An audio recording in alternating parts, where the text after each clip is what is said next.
시청자 여러분 안녕하십니까? 8월 6일 금요일 JCM 모닝뉴스입니다. 울산 출신의 국민의힘 김기현 원내대표가 취임 100일을 맞아서 뼈를 깎는 변화와 혁신을 계속 주도하겠다고 밝혔습니다.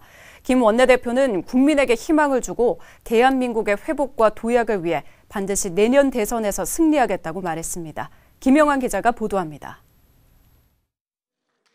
울산 남구 을을 지역구로 두고 있는 국민의힘 김기현 국회의원이 원내대표 취임 100일을 맞아 그동안의 소회와 성과, 앞으로의 계획을 발표했습니다. 김 원내대표는 당이 부상할 것인가 침몰할 것인가를 가늠하는 시점에서 원내대표를 맡게 됐고 지난 100일이 절체절명의 시간이었다고 소회를 밝혔습니다. 다시금 국민의 선택을 우리 당이 받을 수 있다는 신랄 같은 희망을 가지기 시작한 시기였지만 여전히 당의 리더십은 확고하지 못했고 당의 비전도 불투명했습니다. 성과로는 사진 찍기용 청와대 오찬 회동은 거절했지만 민심을 전달할 수 있는 회동에는 참석해 국민들의 요구를 전달했고 정치적인 대립 중에도 국민의 삶과 직결된 문제에는 유연하게 대처했다고 자평했습니다. 또 하반기 법사위원장을 국민의 힘이 맡는 결과를 도출하는 등 비정상적인 국회를 정상화시켰다고 밝혔습니다. 이와 함께 당의 화합과 의원 간 단합을 이끌어냈고 당의 정책 역량 강화에 힘썼다고 덧붙였습니다. 부동산 시장 정상화 특위를 활성화시키는 것은 물론이고 야당발 부동산 정책 대안을 제시하여 국민들이 호응을 얻었으며 김 원내대표는 현 정부의 잘못된 부동산 정책과 잘못된 법안들을 고쳐서 정상화시키는 데 주력하고 일자리를 창출하는 법안 만들기에 노력하겠다고 말했습니다. 이어 국민으로부터 사랑받는 정당이 되기 위해서는 더 확실한 변화와 혁신을 해야 한다고 강조하며 정권 교체를 위해 뼈를 깎는 변화와 혁신을 주도해 나가겠다고 밝혔습니다. 한편 당내 상임위원장 후보에 대해서는 오는 17일 선출할 계획이라고 밝혀 3선의 이채익 의원이 환경노동위원장 후보로 선출될지에 관심이 모아지고 있습니다. JCN 뉴스 김용환입니다.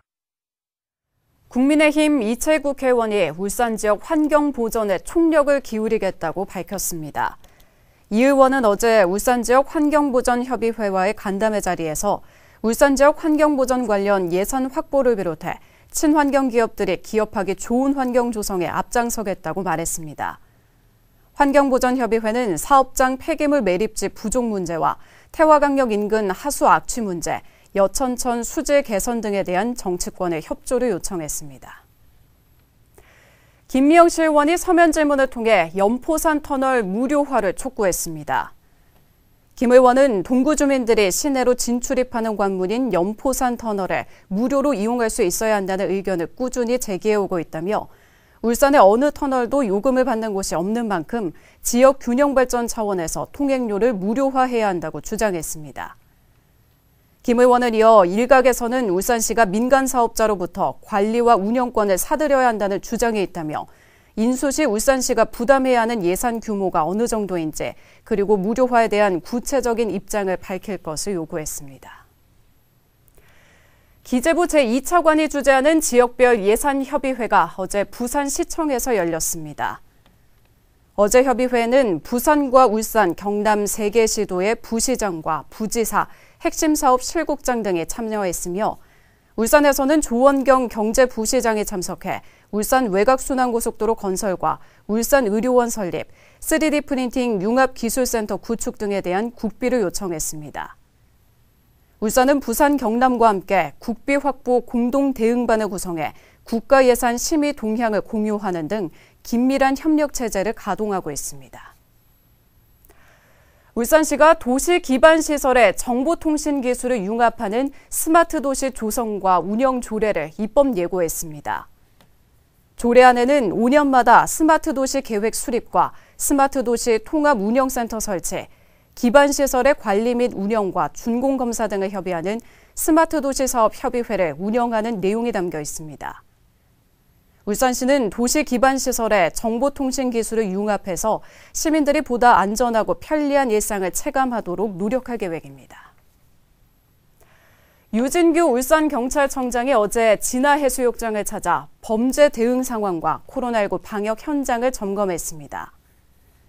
유 청장은 본격적인 피서철을 맞아 피서지 일대 순찰과 성범죄 등 주요 범죄 예방 활동을 강화해 줄 것과 코로나19 방역 지원에도 적극 협조해달라고 말했습니다. 코로나19 유행이 계속되는 데다 무더위까지 찾아오면서 전통시장에서는 손님을 구경하기 쉽지 않은 상황입니다.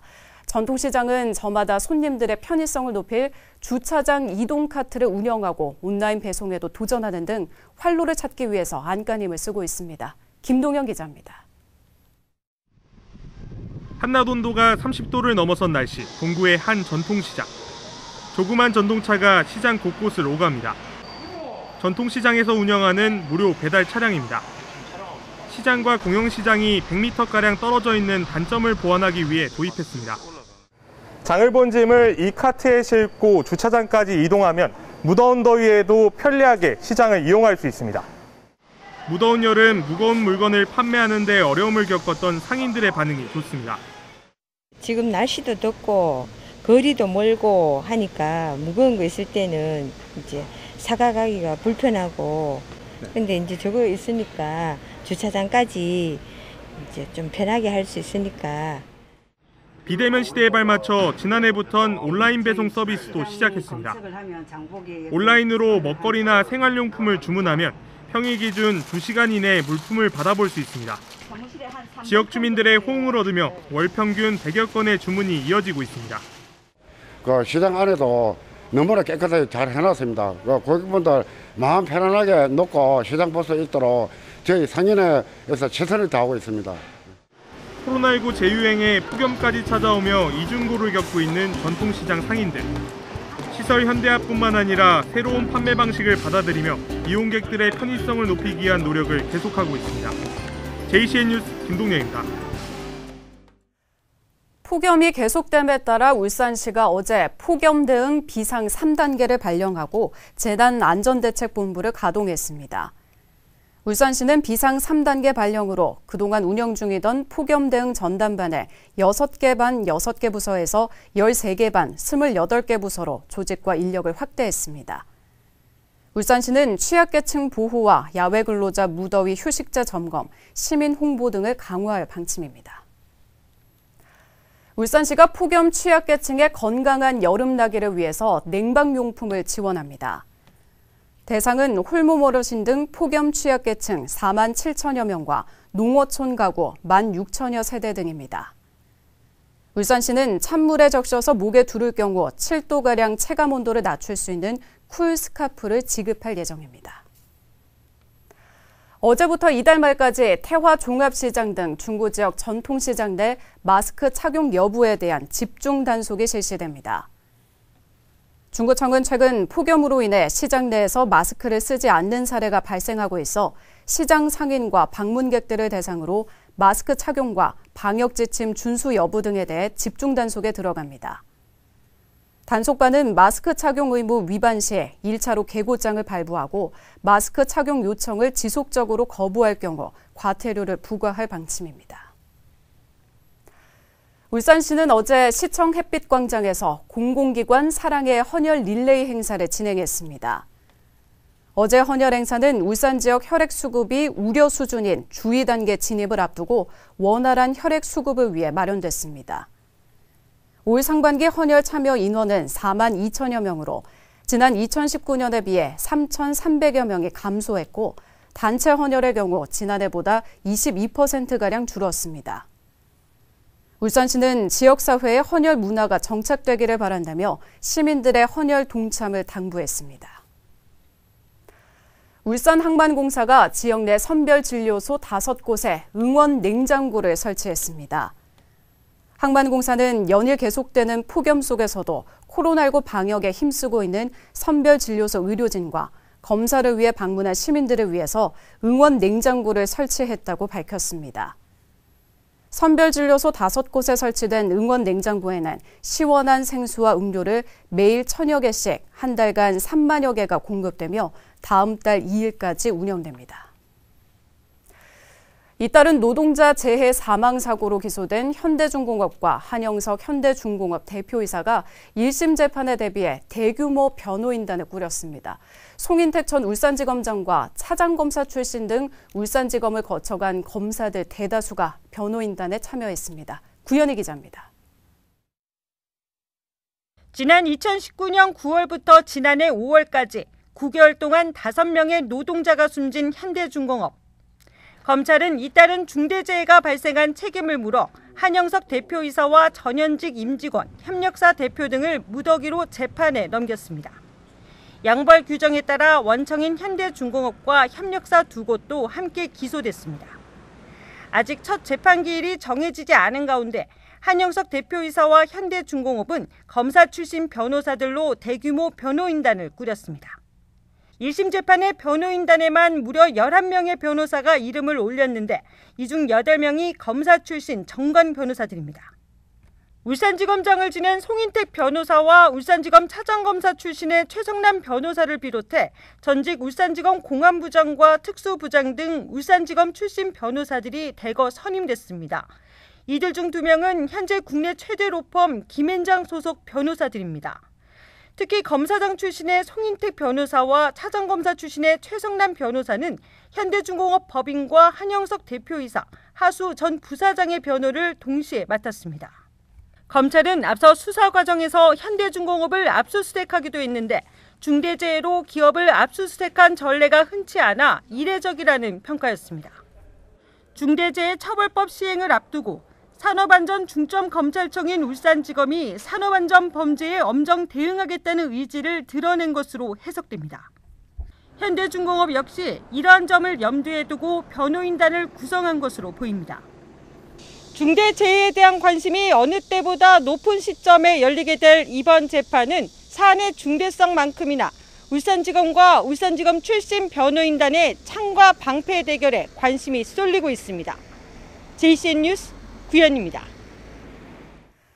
유니스트 컴퓨터공학과 고성한 교수 연구팀이 인공지능을 기반으로 한 역사 학습 시스템을 개발했습니다.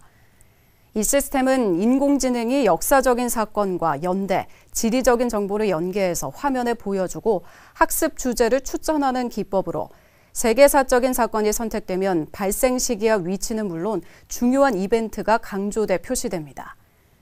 이번 연구 결과는 전기전자공학회, 시각화와 컴퓨터 그래픽에 출판될 예정이며 온라인으로 먼저 공개됐습니다.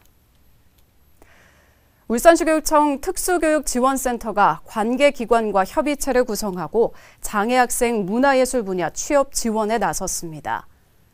특수교육지원센터는 어제 한국장애인고용공단 울산지사와 울산시 장애인 종합복지관 등 5개 기관이 참석한 가운데 장애학생 진로직업 원스톱 협의체 2차 회의를 열고 장애학생 취업 지원 발전 방향에 대해 논의했습니다.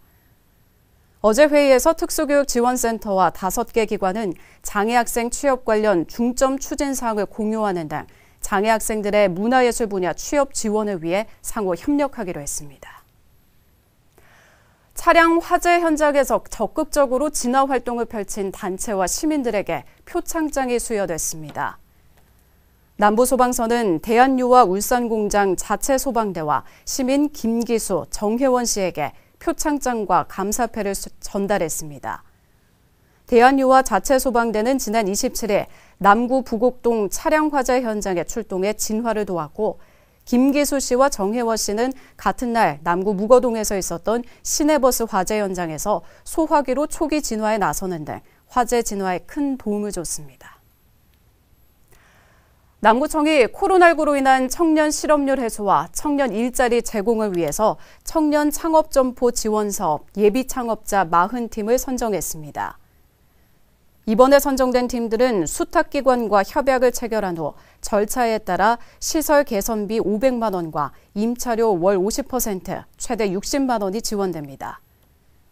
선정된 팀들의 예비창업 희망 업종은 음식점업이 가장 많았으며 창업 희망 지역으로는 신정동이 가장 많았고 달동, 무거동 순으로 나타났습니다. JCN 모닝뉴스를 마칩니다. 함께해 주신 여러분 고맙습니다.